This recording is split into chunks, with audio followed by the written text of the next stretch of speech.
네, 이 순례시편 13번째 시간입니다.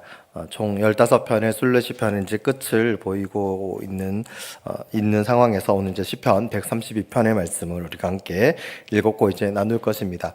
지금까지 살펴본 순례시편을 비교하자면 분량이 제일 많습니다. 그래서 18절이나 되는 이 시편 가운데 좀 많은 의미들과 또 많은 메시지들이 있지만 또 그것을 이 수요일 시간에 다 나눌 수는 없기 때문에 주요한 몇 가지만 우리가 살펴보고 또 그것을 통한 우리에게 들려주시는 하나님의 말씀, 하나님의 음성에 좀 주목하고자 합니다. 오늘 이 시편 132편의 순례자의 관점, 시점에서 보았을 때를 생각해 보면 이제 이 순례자는 목적지인 예루살렘에 거의 다다른 것으로 보입니다. 뭐 이미 도착했을 수도 있고 아니면 눈앞에 보이는 그런 목전에 있는 그런 상황으로 보일 수가 있습니다. 왜냐하면 예루살렘 성이 있고 예루살렘 성전이 있는 이 시온산이 눈에 보이고 또 예루살렘 성이 보이는 정도의 위치에 와 있기 때문에 이제 순례자는 굉장히 들뜬 마음과 또 감격스러운 마음으로 지난 힘겨웠던 순례의 여정들, 자신의 집에서 자신의 고향에서 이제 이 목적지인 예루살렘을 향해서 또 시온산을 향해서 걸어왔던 그 길고 길었던 순례의 여정이 마무리되는 그런 시점이기 때문에 굉장히 마음이 기쁘고 들뜨고 여러 기대감들, 특별히 하나님 앞에 예배드리고 또 제사드릴 것들을 기대하면서 오늘 이 시편에 이 고백들을 했으리라고 여겨집니다. 바라기는 오늘 이 시편 132편의 이 순례자 시인이 고백한 그 고백처럼, 그 마음처럼 우리도 주의 전을 찾을 때, 주님께 예배드릴 때에, 또 주의 전에 나올 때에 정말 기쁜 마음으로, 기대하는 마음으로 하나님을 만남을 고대하는 그런 마음으로 나오는 저와 여러분이 되시기를 소망합니다.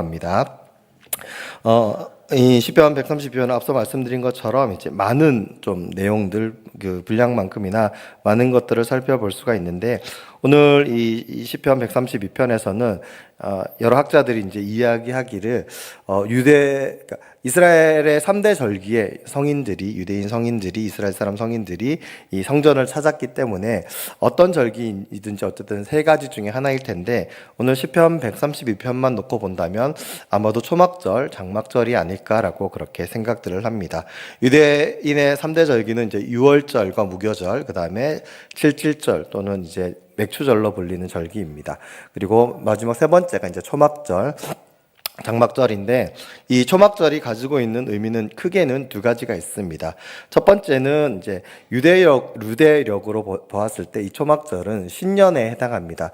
실제로 이제 1월부터 12월 이렇게 셌을 때는 7월에 해당하긴 하지만 의미적으로, 종교적으로는 이 7월을 신년에 해당하는 지금 저희가 맞고 있는 것처럼 새해로 여깁니다. 그래서 이 초막절과 장막절을 통해서 이스라엘 민족이 다시 새기는 것은 무엇이냐면, 광야에서 40년 동안 이제 텐트를 치고 성막을 중심으로 한 유리하던 그런 시절들을 보내었기 때문에 그때를 다시 회상하고 기억하면서 광야에서 인도해 주신 하나님의 인도하심과 또 약속을 성취해 가시는 하나님, 그리고 불순종했던 출애굽 1세대들이나 또 순종함으로 연단받았던 출애굽 2세대들에게 이루어졌던 하나님의 약속의 성취들을 되새기는 그런 절기로 보내기 때문에 어떤 새로운 시작, 새로운 다짐을 하는 그런 귀한 절기로 이제 초막절 또는 장막절을 지킵니다. 그래서 실제로 이때는 이제 초막을 치고 텐트를 치고 거기서 기거하는 그런 시간들을 보내었다라고 그렇게 기록되어 있습니다. 또 한 가지의 의미는 우리식으로 하는 이제 태양력으로 따지자면 그러니까 유대의 7월은 9월에서 10월에 해당합니다. 그래서 우리식으로 치면 가을에 해당하는 시기이기 때문에 추수하는 그런 시기로 또 이해할 수가 있습니다. 이스라엘은 기후상 이제 두 번 이렇게 수확을 거두는 건데, 두 번째 수확을 거두는 시기와 좀 맞닿아 있습니다.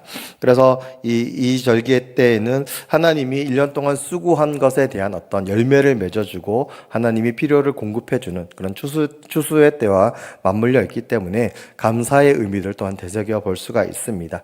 그래서 오늘 본문 시편 132편이 초막절, 장막절 절기를 좀 배경으로 해서 이렇게 기록된 것이라고 우리가 여긴다면 오늘 주신 본문의 말씀을 통해서 첫 번째 의미인 새해, 새로운 시작의 의미와 또 추수를 통한 하나님의 공급하심, 하나님의 채우심, 하나님께서 우리에게 허락해 주신 귀한 열매들을 생각하며 감사의 의미로 또 새겨볼 수가 있을 것입니다. 그래서 오늘 본문의 말씀을 통해서 이 두 가지 의미와 연결하여서 또 각자 자신에게 주시는 그런 말씀으로 받는다면 더 풍성한 의미들로 또 풍성한 은혜로 나눠질 것이라 생각이 듭니다.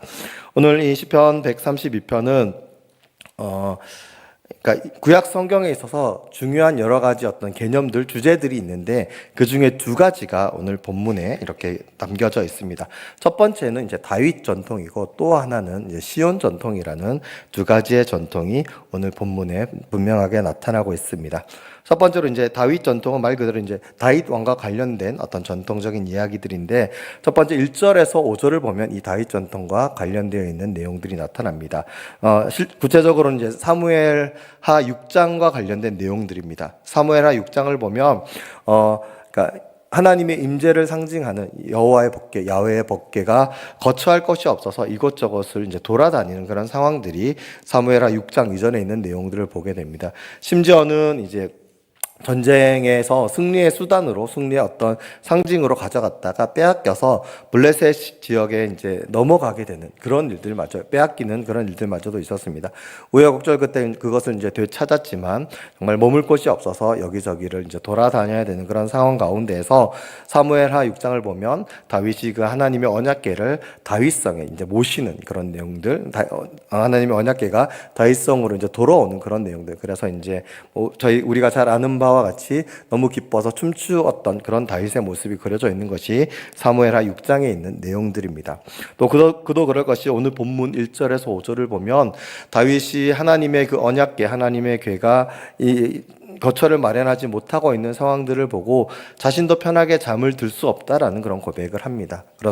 그러면서 이제 오늘 1절은 하나님께 이제 다윗의 그 겸손을, 기억하소서라고 순례자가 고백하는 내용이 나타납니다. 이처럼 다윗은 하나님의 언약궤, 하나님의 임재를 상징하는 것이기 때문에 하나님이 정말 편하게 머무시는 곳이 없는 곳에서 자신의 편안한 성에서, 집에서, 침상에서 편안하게 지낸다는 것이 용납되지 않는 그런 모습들, 그런 믿음의 고백을 보여주고 있습니다. 우리는 다윗에 대해서 너무나 잘 알고 있습니다. 어려서부터 교회 학교에서부터 다윗의 이야기는 너무나 많은 사건과 에피소드들이 있기 때문에 그것을 우리가 좀 배우고 또 듣고 그것을 통해서 또 믿음의 도전들을 받고 믿음의 본으로 삼는 그런 인물이 다윗이지만 실제로 우리가 다윗과 같이 행동한다거나 다윗과 같은 상황 가운데서 어떻게 했을까라고 생각을 해본다라고 한다면 우리가 생각하는 것 그 이상으로 다윗은 하나님을 순전히 따랐고 하나님을 사랑했고 하나님을 온전히 믿는 믿음의 사람이었음을 오늘 본문을 통해서도 다시 한번 확인할 수 있습니다. 그리고 이어지는 이제 다윗 전통의 내용은 이제 11절과 12절에 나타납니다. 이 11절과 12절은 사무엘하 7장에 있는 내용을 배경으로 하고 있습니다. 그래서 이 사무엘하 7장에 어떤 내용이 나오냐면 이렇게 이제 하나님의 언약궤를 다윗성에 모신 이후에 다윗이 가장 큰 열망 중에 하나는 이제 하나님이 거하시는 언약궤가 머물 수 있는, 모실 수 있는 그런 성전을 건축하는 거였지만 우리가 아는 바와 같이 하나님이 그것을 허락하시진 않았습니다. 그래서 다윗이 할 수 있는 바를 다해서 성전을 건축할 수 있는 준비들을 했다라고 성경은 기록하고 있습니다. 어떤 그런 다윗의 순전하고 또 순수한 믿음을 보시고 하나님이 다윗을 귀하게 여기시고 이뻐하셨기 때문에 사무엘하 7장에서는 나단 선지자를 통해서 다윗과 언약을 맺는 내용들이 나옵니다. 그 내용들이 우리가 아는 바와 같이 내 자손이 내 왕위에 머물 것이고 그 왕위는 영원할 것이라는 그런 하나님의 언약, 다윗 언약이라고 불리는 그 내용이 이제 사무엘 7장에 나타납니다. 이를 통해서 실제적으로는 이스라엘 역사를 보면 다윗의 후손들이 이제 시드기야 왕을 마지막으로 이제 그 남유다 왕국은 멸망하게 되지만 실제적으로 그 가문에 예수께서 태어나심으로 말미암아서 정말 하나님의 이 언약이 성취되는 것을 확인할 수가 있습니다. 그리고 그러니까 1절부터 5절, 또 11절과 12절에 다윗 전통이 분명하게 드러나고, 또 6절부터 10절에서는 다윗과 관계되어 있는 중요한 인물인 다윗의 아들 솔로몬 왕과 관계된 그런 내용들이 기록되어 있습니다. 그래서 오늘 본문의 6절에서 10절의 배경이 되는 것들은 열왕기상 8장과 또 역대하 6장에 나오는 내용들과 관계가 되어 있습니다. 이 내용들은 이제 솔로몬이 다윗의 유지를 이어받고 또 하나님의 뜻을 따라서 하나님의 허락하심으로 처음으로 이제 성전을 짓고 성전을 봉헌하는 성전 봉헌 예식과 관련된 그런 내용이 이제 열왕기상 8장과 역대하 6장에 기록되어 있습니다. 그래서 이런 어떤 학자들은 오늘 이 시편 132편이 성전 봉헌식 때 드려졌던 어떤 예식의 순서와 같다라고 그렇게 실제로 이야기를 하고 그렇게 구성을 해서 이제 그렇게 설명을 하는 그런 내용들도 있습니다. 아무튼 이 6절에서 10절은 솔로몬의 성전 봉헌식과 관계가 굉장히 깊어 보이고요. 특별히 오늘 8절에서 10절에 있는 내용은 역대하 6장 41절과 42절에 거의 똑같은 동일한 본문으로 나타나고 있습니다. 이처럼 이 1절부터 12절은 다윗 전통을 이어받는 또 성전과 관련되어 있는 하나님의 어떤 말씀, 하나님의 그런 배경 가운데서 하나님이 주시는 그런 약속의 말씀, 하나님의 어떤 뜻하심들을 보여주는 다윗과 관계되어 있는 전통들이라 볼 수 있고요. 13절부터 이제 16절이 이제 또 하나 중요한 개념인 이제 시온 전통과 이렇게 관련되어 있습니다. 그래서 사실 이 시온 전통은 쉽게 이야기를 해서 예루살렘 성이 있는 예루살렘에 있는 그 주변 산을 이제 시온산 또 시온 산맥 뭐 이런 식으로도 표현을 하는데 하나님의 임재하심 또 예루살렘 성전에 하나님의 언약궤가 있고 하나님 실제로 임재하시기 때문에 하나님의 임재하심이나 하나님의 현현하심을 이 시온이라는 시온산에 임하셨다라는 그런 의미로 시온이라는 단어를 통해서 이제 표현하고 있는 것들을 그러니까 동일시하고 있는 것을 시온 전통이라고 합니다. 그래서 성경에서 여러 시적 표현이나 또 실제적인 어떤 묘사하는 내용들 또 전달하는 내용 가운데에서 지명을 이용하는 경우들이 많이 있는데 그 중에 하나님의 임재, 하나님의 머무심에 대한 표현들을 시온이라는 이 단어로 사용하는 것들을 종종 확인할 수 있습니다. 오늘 시편 132편에서 이제 그런 시온 전통이 기록되어 있음을 볼 수가 있습니다. 그리고 마지막으로 이제 17절과 18절에서는 이제 다윗 전통과 이 시온 전통이 결합되어 있는 본문으로 우리가 이해할 수 있는데 이는 이제 다윗의 왕권과 또 시온으로 표현되는 하나님의 어떤 신권이 동일시되는 것을 표현하고 있습니다. 사실 현대의 관점에서는 일개 사람인 왕이 가진 왕권과 거룩한 하나님의 신권이 어떻게 동일시될 수 있냐라고 생각할 수도 있겠지만 고대 사회에서는 왕이라고 하는 존재는 어떤 신의 대리인이거나 뭐 신의 아들이거나 신을 대변하는 대신하는 그런 역할들을 했기 때문에 실제로 그 왕권 자체도 신으로부터 하나님으로부터 부여받았다라고 여겼습니다. 이건 비단 이스라엘 민족뿐만 아니라 고대에 있었던 여러 나라와 민족과 신화를 통해서도 분명히 확인되는 부분들입니다. 그래서 그런 의미에서 이 17절과 18절은 다윗 전통과 시온 전통이 결합되어져서 다윗이 누리고 있는 하나님의 어떤 왕권들이 하나님으로부터 기인하였고 그로 말미암아서 이 다윗의 왕권이 더욱더 견고하고 흔들리지 않는다라는 그런 어떤 고백들 그런 표현들이 담겨져 있는 것이 마지막 17절과 18절에 있는 말씀입니다. 앞서 말씀드린 것처럼 오늘 시편 132편은 분량도 많지만 그 속에 담겨져 있는 내용들이 가볍게 볼 수 없는 부분들이기 때문에 주요한 몇 가지만 가지고 우리가 말씀을 방금 나눈 그런 주요한 개념들을 가지고 오늘 우리에게 주시는 하나님의 말씀들을 좀 새겨보고자 하는데 그 중에 아까 처음 말씀드렸던 이 초막절과 관련돼서 한 가지 추가해서 말씀을 드리면 솔로몬이 성전 봉헌 예식을 드렸을 때가 또 초막절 이 시기에 맞춰서 성전 봉헌식을 드렸다고 성경은 기록하고 있습니다. 성경을 보면 이제 열왕기상 8장을 보면 이 솔로몬이 에다님 월이라고 하는 이 유대력으로 에다님 월에 이제 이 성전 봉헌식을 드렸다라고 기록되어 있는데 이게 이제 고대 사회에서의 7월입니다. 현재 유대력과는 명칭은 다르지만 실제적으로 이 에다님 월은 7월을 의미하고 솔로몬이 성전 봉헌식을 드릴 때 이 중요한 사건을 유대 3대 절기 중에 하나인 이 초막절에 맞춰서 성전 봉헌식을 드림으로써 이 3대 절기 때 성전을 찾는 예루살렘을 찾는 많은 이스라엘 사람들로 하여금 성전에 대한 또 매년 이 성전 봉헌식을 기억하고 또 기념하고 성전을 더 귀하게 여기고자 하는 뭐 그런 의도들이 담겨져 있지 않나라고 그렇게 성경은 이야기하고 있습니다. 그리고 실제로 신명기 12장 11절에 보면 하나님께서 자신이 거하실 처소를 택하실 것이라는 그런 말씀이 나오는데 그 말씀의 성취가 이 솔로몬 성전을 통해서 이루어졌다라고 그렇게 고백하는 부분이 우리가 함께 읽은 오늘 본문의 말씀 가운데 있습니다.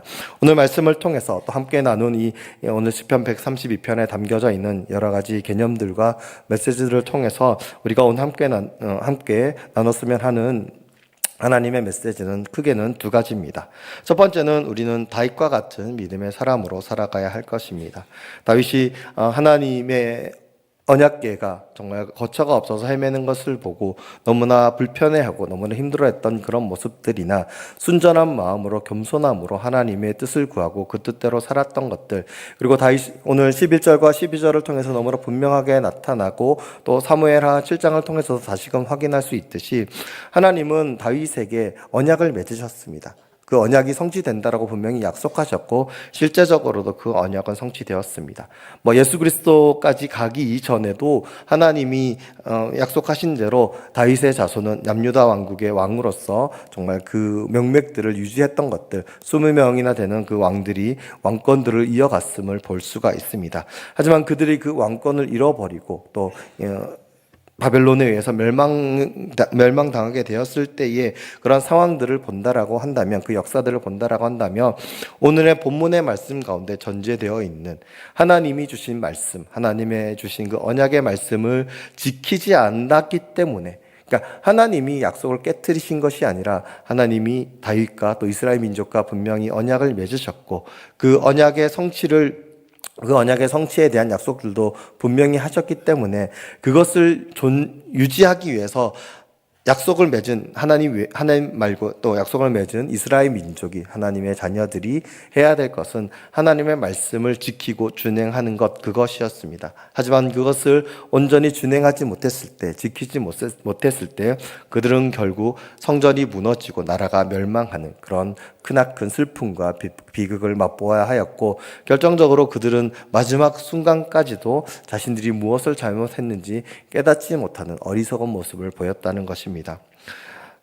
이스라엘 역사를 보면 하나님께서 가장 칭찬하는 인물이 다윗입니다. 특별히 열왕기를 보면 여러 왕들 가운데에서 하나님의 뜻대로 행하고 하나님이 칭찬하시는 그들을 향해서 내 조상 다윗과 같이라는 그런 표현들을 사용하셨던 것을 볼 수가 있습니다. 세상적으로 다윗이 얼마나 성공하고 잘 살았는지는 물론 저희보다 왕이니까 잘 살았겠지만, 아무튼 세상적으로는 다윗을 어떻게 평가하고 어떤 존재, 어떤 인물로 그리고 있는지는 알 수 없지만, 세상이 보는 것 말고 하나님이 보실 때에는 다윗은 하나님의 뜻에 합한 사람이었고 하나님의 마음에 합한 사람이었습니다.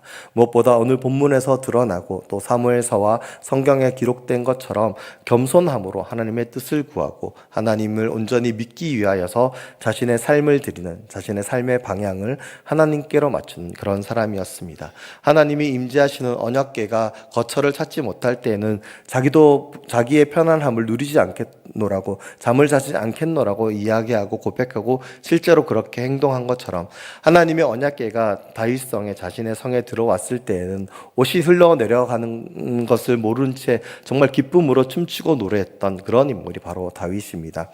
우리가 성경의 인물 중에서 존경하는 사람으로, 닮고 싶은 사람으로 다윗을 참 많이 거론합니다. 하지만 정말 우리가 다윗과 같은 사람이 되기 위하여서는 우리가 가진 마음이, 우리가 가진 생각이 무엇보다 우리의 삶의 모든 모습들이 다윗이 그러했듯이 하나님을 생각하고 하나님을 사랑하고 무엇보다 하나님이 다윗과 맺은 그 언약이 유지될 수 있었던 그 이유대로 하나님의 말씀을 우리의 삶의 기준으로 삼고 하나님의 말씀을 사모하고 그 말씀대로 그 뜻대로 살아가기 위해 애쓰고 노력한다라고 한다면 분명 하나님은 우리에게도 다윗에게 주신 것과 같은 형통함과 은혜들 또 하나님의 인정하심과 축복하심들을 더하여 주실 것입니다.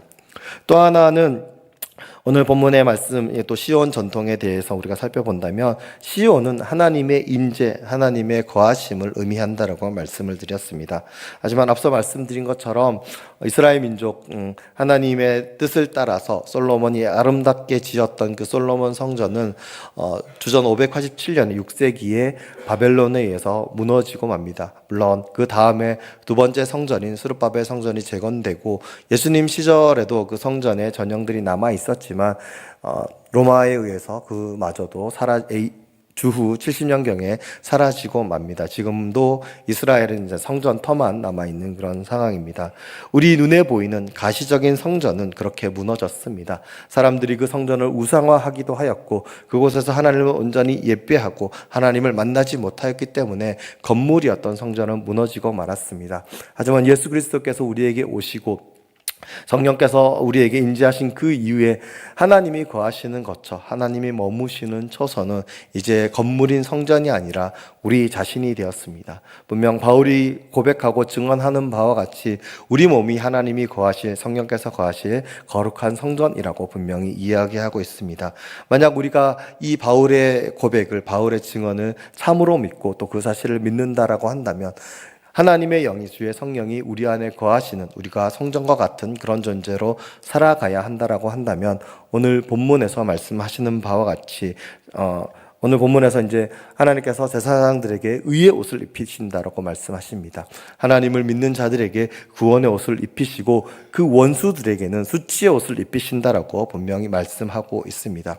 우리가 하나님의 의로운 옷, 하나님의 구원의 옷, 하나님이 주시는 생명과 평화의 옷을 입기 위해서는 우리 성전된 우리들이 성전답게 주님이 머무시고 거하시기 합당한 그런 믿음의 모습으로, 믿음의 사람으로 우리에게 주어진 삶들을 살아가야 할 것입니다. 우리가 그렇게 살아가기 위해서는 오늘 시편 132편에서도 너무나 분명하게 말씀하시고 사랑하는 그 다윗에게 말씀하신 바와 같이 우리에게 주신 하나님의 말씀, 그 뜻을 따라서 그것을 우리의 마음의 기준으로 삼고 우리 길에 이정표로 삼아서 매일매일 주의 말씀대로 살아가는 삶을 살아갈 때 하나님은 우리의 모습을 보시고 우리를 통하여서 정말 하나님 오늘 본문에 나오는 것처럼 하나님께서 영광의 관을 또 그 면류관을 우리에게 주실 것입니다. 순례자는 이제 순례 여정을 거의 마무리하면서 기쁨과 감격과 기대의 마음으로 오늘 시편의 고백들을 드립니다. 그리고 이 시편은 솔로몬이 성전을 봉헌하고 다 짓고 성전 봉헌 예식을 드렸을 때와 관계되어 있다라고 그렇게 많은 학자들이 이야기하고 있습니다. 우리들도 우리의 순례의 여정이 참으로 하나님이 기뻐하시는 믿음의 여정이 되기 위하여서 우리의 인생의 마지막 순간에 하나님의 나라가 눈에 보이는 그 순간에 오늘 순례자가 가지는 그 기대함과 설레임과 하나님과 만나고 하나님과 함께하기를 바라는 그런 소망으로 가득 차 있는 우리들이 되기 위하여서는 우리들의 삶, 순례의 이 여정들이 하나님이 말씀의 인도함을 받고 하나님이 기뻐하시는 믿음의 모습으로 가득 채워져 갈 때 우리는 그 마지막 순간 주님의 나라 주의 전이 눈앞에 보이는 그 순간에 소망을 품고 기쁨을 품고 하나님과 함께할 그 감격으로 나아가게 될 것입니다. 우리가 그런 믿음의 삶을 살아가기 위해서 올해 우리의 표어처럼 오직 말씀이라는 그 표어처럼 말씀을 늘 항상 가까이 하고 말씀을 통하여 하나님의 뜻을 발견하고 나를 향한 그 하나님의 뜻하심대로 우리가 겸손히 행동하며 순종하며 살아간다라면 그리고 말씀을 통해서 기도를 통해서 예배를 통해서 우리 몸이 거룩한 주의 전과 같이 거룩한 성전이 되는 그런 매일매일의 삶을 살아간다라고 한다면 하나님은 분명 우리들에게 하나님의 거룩한 의의 옷을 입혀주실 것이고 구원과 생명과 샬롬의 평화의 옷을 우리에게 입혀주실 것입니다. 매일의 삶 가운데서 주님이 주시는 그 놀라운 은혜들을 누리며 우리의 원수들이 수치의 옷을 입는 것을 목도하는 그런 거룩한 성도의 삶을 살아가는 저와 여러분이 되시기를 간절히 소망합니다. 기도하시겠습니다. 사랑과 은혜가 많으신 하나님 감사드립니다. 오늘도 우리에게 주신 이 귀한 말씀을 기억하며 우리가 하루하루를 살아가게 하여 주시옵소서. 주님, 오늘 시편 132편의 시인이 순례자가 그 순례의 여정을 마무리하는 시점에 하나님의 거룩한 성 예루살렘 성을 바라보면서 시온산을 바라보면서 고백했던 그 고백들이 우리의 고백이 되기를 원합니다. 주님, 다윗에게 약속하셨던 그 언약이 우리와 맺는 믿음의 언약이 되기를 소망합니다. 이를 위하여서 우리가 매일같이 정말 주님과 동행하는 삶을 살아가게 하여 주셨고, 하나님의 말씀을 붙들고 말씀을 통하여서 이루어 가실 하나님의 약속의 성취들을 경험하는 우리들이 되게 하여 주시옵소서. 우리를 거룩한 성전으로 삼으심을 믿습니다. 그에 합당한 믿음의 모습으로 믿음의 존재로 살아가는 우리들이 될 때 우리를 더욱더 영화롭게 하여 주셨고, 우리로 하여금 이 순례의 여정을 믿음의 삶으로 믿음의 걸음으로 잘 살아낼 수 있도록 주님 역사하여 주시옵소서. 오늘 주신 말씀이 매일매일 일상 가운데서 정말 살아서 역사하는 그런 말씀들이 되게 하여 주셨고, 그렇게 주님과 더불어 살아감을 통하여서 주님이 기뻐하시는, 또 주님이 사랑하시는 거룩한 주의 교회와 주의 백성들이 되게 하여 주시옵소서. 감사드립니다. 우리 주 예수 그리스도 이름으로 기도드리옵나이다. 아멘.